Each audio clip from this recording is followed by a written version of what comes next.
ever felt like you have 1,000 things to do, and if only there were 48 hours in a day, you might be able to get half of them done? I feel like that quite often. I recently read a book that was written for when you feel like that. And the book is by an author named Brian Tracy, called Eat That Frog. Brian Tracy, Eat That Frog. Now the book has nothing to do with eating frogs, if that's what you're thinking. What it is Eat That Frog is a metaphor.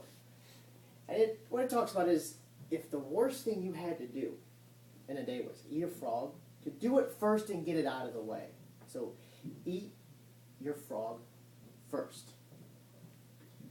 I'm going to share with you some of the main points that I took away from this book. 3 of the main points. The first one is do what's the most important first. This essentially is eating that frog. Do what's most important first. You should never let something of less importance get in the way of something of greater importance. And we've all at times have found ourselves playing on the internet or doing things that we shouldn't be doing when there's other things we should be doing. It's very easy to do.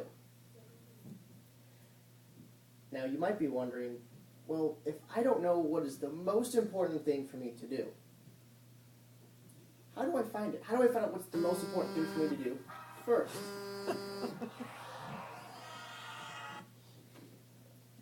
And that's point number 2. Point number 2 is how to find what's most important.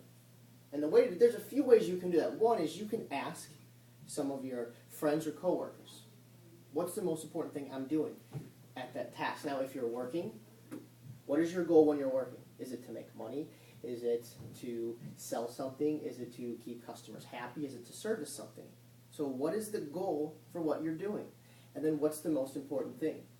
I think some of us here may have heard of the 80-20 rule, which basically means 80% of the results you have come from 20% of the work. So that means there's a lot of wasted things that we do throughout the day, a lot of wasted time. So it's being able to identify what's most important and do that first. Now for me, for my business, what's most important is for me to bring people from the internet to my website who are potentially interested. Once I bring them there, to write content, to write on my website so they can see what I do in a way that shows them I can help them. That's the most important thing I can do. So every day when I wake up, the first hour, before I check my email, before I return phone calls, I'm doing that. Because you know what happens when I don't do it first? I check some emails, I return some phone calls, it's 1 o'clock in the afternoon, I've got a meeting at 2, and I haven't got that done. And I can't tell you how many times I've done that. So now I've made it a point. When I get up, first thing I do, the first thing I do is that. Because from my experience, it's very, very hard to do later in the afternoon. Because it's one of those things, too, I don't quite really want to do it all the time. Because it can be hard. Now the third thing, which is as equally as important as the other 2, maybe a little bit more important, is to eliminate distractions. Eliminate distractions. It's so important, I'm going to say it one more time, eliminate distractions.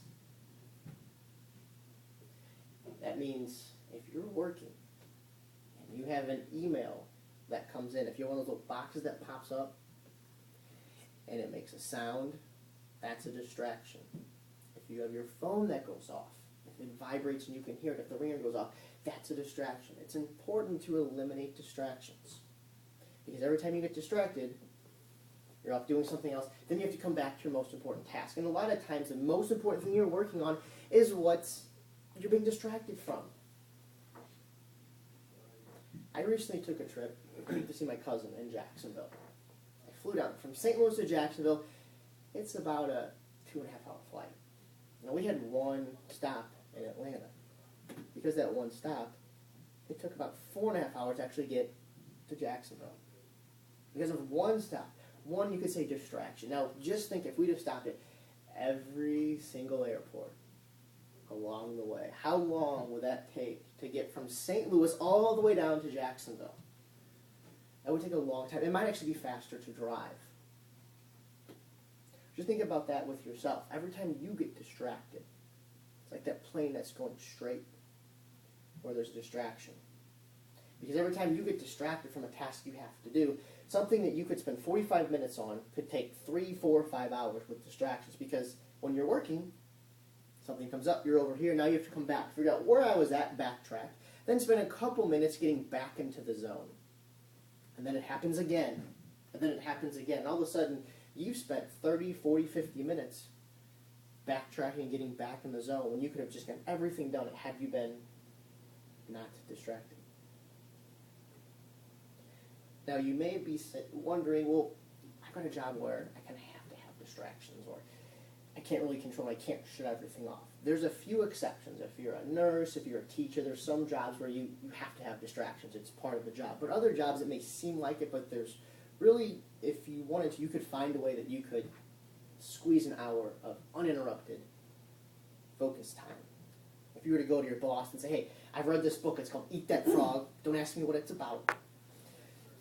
But I read a book, and in that book it says if I could focus, if I could have 15 minutes, maybe an hour of uninterrupted time, I think I could be 3 or 4 times as productive for you and make you more money. If you said that to your boss, I'm sure he'd be open to the idea to let you try it. He'd be open to the idea to let you try it and see what happens. And I have yet to receive or hear about someone receiving a phone call or email that was not returned immediately that would end the world, that would end your job. Most phone calls we get, most emails we get, they're not that important. They can wait a couple hours. They can wait sometimes a day or two. Because if you're working, it's not that important for you in the middle of your work to get an email that lets you know Netflix just released new movies. Or to have Facebook in the background and know that Laura and John are now in the complicated relationship status. That's not important to distract you. It's nice to have, and I found myself getting distracted at times too. But what's important is to eliminate your distractions. Now, the next time you feel like you've got 1,000 things to do, there's no way you can get everything done. There never will be. You will never, ever be able to get everything done. What you have to do is learn how to prioritize things. Do what is the most important first. Do it first. And if you don't know what's most important, I've shown you a few ways to figure it out. And then eliminate the distractions. You can focus on that one thing. Just focus on that one thing so you can get it done first.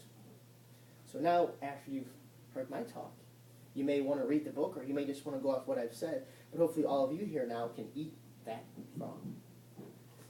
Toastmasters.